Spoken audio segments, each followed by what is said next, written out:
Good afternoon, everyone.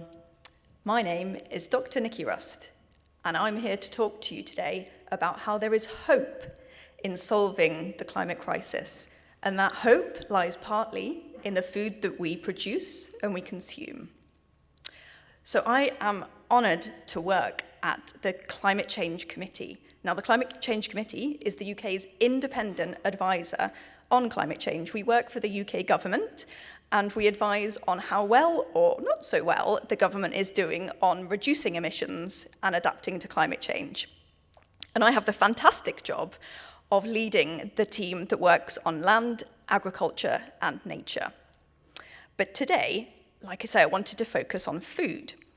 And I'd like to give you a little bit of context. So I'm sure you've seen in the news over the last couple of years, there's been lots and lots of coverage about how climate change could be affecting our food. We've heard from the previous three speakers about how it's already impacting our food supply. This was just a couple of years ago, and it was in The Conversation, which is an academic outlet where researchers talk about their work for the general audience.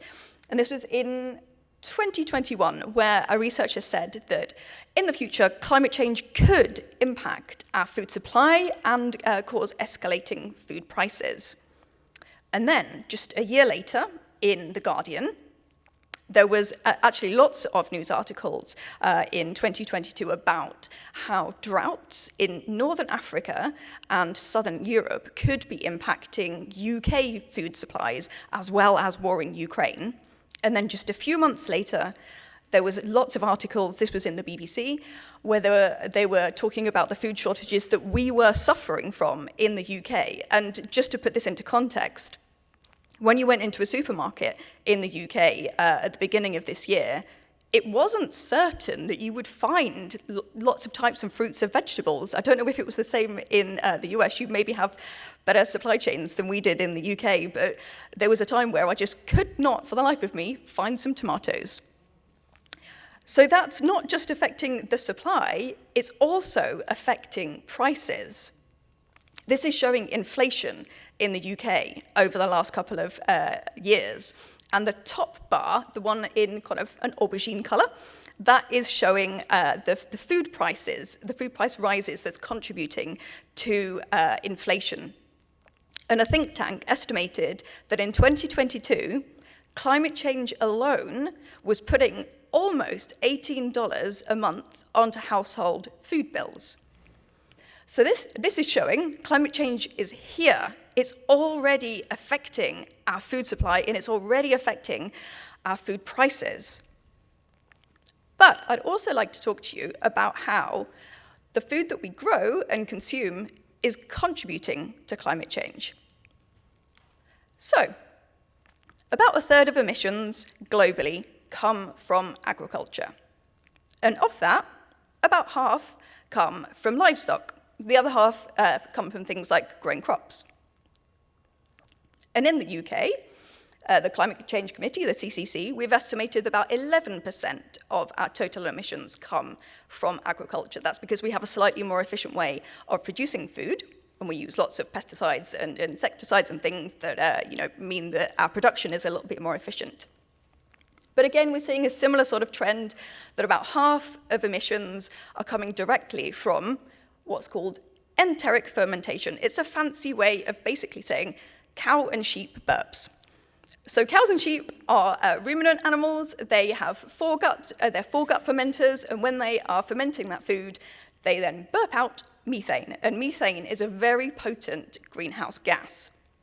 So like I say, almost about half of those emissions are coming from those burps. And then there's a little bit more in that pink color up there. That's from manure management as well. So livestock do contribute a fair amount to greenhouse gas emissions. How this is broken down into livestock type, you'll see those purple colors. Those are from different types of cows. We've got beef and dairy cows. And then the pink is from sheep. So again, remember, these are ruminant animals, and they're burping out methane. We can look at it in a different kind of way. We could look at what would the emissions savings be from different kinds of diets. When I talk about diets here, and actually when I talk about emissions in general, I'm focusing here on the West, on developed countries, because it is us who have primarily caused climate change. Also, it's us who primarily overconsume certain types of meat, and that's really bad for our health. So as we move up this bar chart, we're seeing diets that have less and less meat, and particularly red meat in.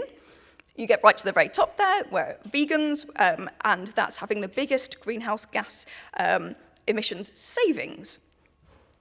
At the Climate Change Committee, we've done some calculations and estimated that to reach net zero by 2050, which is what we've legislated for, in law we have to get to net zero, and we've estimated that you don't need to all turn vegan, thank goodness. All we need is just a 20% reduction in meat consumption, which is actually quite doable. And in fact, how we can go about changing diets, we're already going in that direction in the UK. We're already having a reduction in livestock numbers. That's primarily from sheep. You can see from the 1990s there has been a decline. That's that yellow-orange colour there. And that's mostly because sheep production has been less profitable over the last number of years. There's also been a small but gradual change in cow numbers as well. And again, remember, we're mostly interested in cow and sheep numbers. So it's already getting there. And how that reflects on diets as well, you can see that the black line at the bottom, that's how much red meat the UK has been consuming since 2009. And it's a gradual reduction, and the same with dairy. There's been a gradual reduction over the last couple of decades. The purple lines there are where we at the Climate Change Committee are hoping to see the trends go. This is to 2035. We're wanting to see that 20% reduction so that we can be on track to meet our net zero targets. So pretty good news, we're already on track. But I am aware there are many countries around the world that are not on track. So back when I wasn't working in policy, I was working as an academic at Newcastle University. I did some work on how exactly can we transition to climate-friendly diets. And I found that there were about 7 different ways that we could do it, from more restrictive and perhaps less acceptable to less restrictive ways. So we could, for instance, eliminate choice. Probably not that acceptable, but it has already been starting to occur in certain canteens. Back in the UK, there are certain colleges at Cambridge University that now do completely meat-free canteens. And I found some case studies that looked into this, and there was one in Finland. It didn't work that well when they did a meat-free day, in that it turns out most people just brought their own packed lunch in. So, didn't really work. We could restrict choice. Now, there was this thought experiment. I'm not suggesting that we go about doing this, but there was a thought experiment that looked into if we replaced all beef that is consumed in the US with beans, which are very high in protein and good for you, that could reduce the amount of cropland by up to 42% and create massive savings for our greenhouse gas emissions as well. But there are much easier ways that we can do this too. Like, I was really excited that I went into a supermarket a couple of weeks ago. Being a food nerd, I love going around supermarkets and just seeing what's happening. And I saw that there's this big meat and pies supplier, and they have started changing their full meat pies to having a little bit of vegetables in there instead. So it's reducing the amount of beef in there, adding some vegetables. It's really good for you, and it's good for the planet. So this, like I say, it's not draconian. We just need a little bit of a change here. We could also look into taxes and incentives that the government are undertaking. So there was a saturated fat tax that was brought into Denmark, and this was mostly to target the negative health consequences of eating too much saturated fat. Unfortunately, it didn't work that well, in that it did reduce the amount of high saturated fat that was consumed. It increased the amount of low saturated fat that was consumed, but there was a negative effect on the economy. So what I want to kind of hammer home to you here is there's unfortunately no silver bullet here. Every context is going to be slightly different. And you may just have to try and error and see what works in your particular situation. You could also change defaults. So if any of you happen to work in a supermarket or a restaurant, you could try some of these things where, for instance, you could start putting the plant-based options at the top of the menu, or in supermarkets, you could put them at eye level as they're more enticing and people are more likely to buy them. And when this was done in an experimental trial, it actually worked. It reduced the amount of meat that was being consumed, increased the amount of vegetables, and reduced carbon emissions, which is fantastic. Or we could do other things like providing services or information, like, for instance, cookery classes or health eating counselling. All of these things may work in certain circumstances or perhaps not, so just try it out and see. But there are some barriers to transitioning to climate-friendly diets. So we've got things like our habits, our knowledge, our values. I think lots of cultures around the world really value eating meat, and I'm not saying that we shouldn't be eating meat. Like I say, it's just a 20% reduction. Even our biology as well. So humans weren't really designed for having supermarkets and fast food outlets, and we get really highly rewarded by eating things that are good for us in the short term, like a donut that's really high in calories. It tastes really good and it feels really nice, because back in hunter-gatherer days, it would have been really exceptionally rare to find something that was so high in calories, so it feels good. So eating a burger feels really good, tastes really good. So it's really hard to change that. And we've got to address that. So that's why there's now an increase in the amount of plant-based options that are trying to mimic the meat options, just so it makes that transition slightly easier. And then I already mentioned that we can be working around taxes and incentives and subsidies. In many countries around the world, there's historically been incentivization of industrial-scale agriculture. And I'm not saying that this is wrong, because it has created huge amounts of food that has helped to combat hunger and micronutrient deficiencies. So that's been great, but it has sometimes come at the cost of our own health and of the environment as well.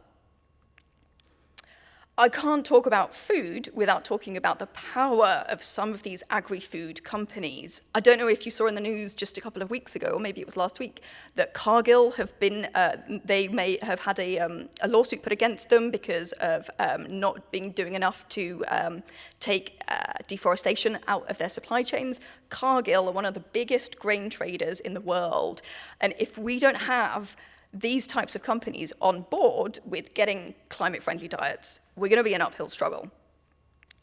And then finally, one of the main barriers is there has historically, and still somewhat to this day, been more of a reliance on, let's try and innovate ourselves out of this mess. Let's create new things and new products. Like in the UK, we've just decided to have a look at methane-suppressing additives. So instead of changing diets, there's this additive that we can give to cows, which is effective. It does help reduce emissions. But rather than looking at, can we also start changing people's diets that benefits their health too? But there are ways in which we can overcome these barriers. So firstly, and perhaps most importantly, we need to start filling this leadership gap, that if our global leaders around the world aren't willing to touch this, then I think it's up to us to start. And so I've seen some really fantastic initiatives by CEOs around the world, by other forerunners that are really wanting to address this, that they see this as a triple win to help solve some of the world's biggest problems, not just climate change. We could change some of these subsidies and taxes. We could start thinking about what is not just good for how much food that we can create, but can we create healthy food? Can we create food that is going to reduce the chances of having zoonotic epidemics in the future? Can we create food that doesn't require so much antibiotics that, is creating antibiotic resistance? I think we can if we can start tweaking those taxes and incentives. Something I found really quite baffling when I was doing some of this work, I worked with some medical doctors in the UK, and they told me that historically, in medical training in the UK, they have basically no nutrition training. which just blew my mind considering how important it is that diets have towards our health. So this is an easy win to have medical professionals trained in nutrition, but not just nutrition, in public health nutrition. So by that, what I mean is the effects that agriculture have on our food. For instance, if we have factory farms, that can pollute the rivers. It can affect our air quality as well. So thinking about this holistically as an entire system, there are lots of things that we can do here that will really benefit us in the long term. And then finally, this is a really, really tough problem to solve. And whilst I have talked about a couple of things that we can do, we really need to work together if we're going to solve it. And I have seen some fantastic initiatives where there have been food companies that have partnered up with NGOs and they're beginning to try things out, or there are supermarkets working with academics to sort of tweak things in the supermarket. What works? There's definitely things that we can do. So, in summary, we know that climate change is here. It's already affecting our food supply and prices.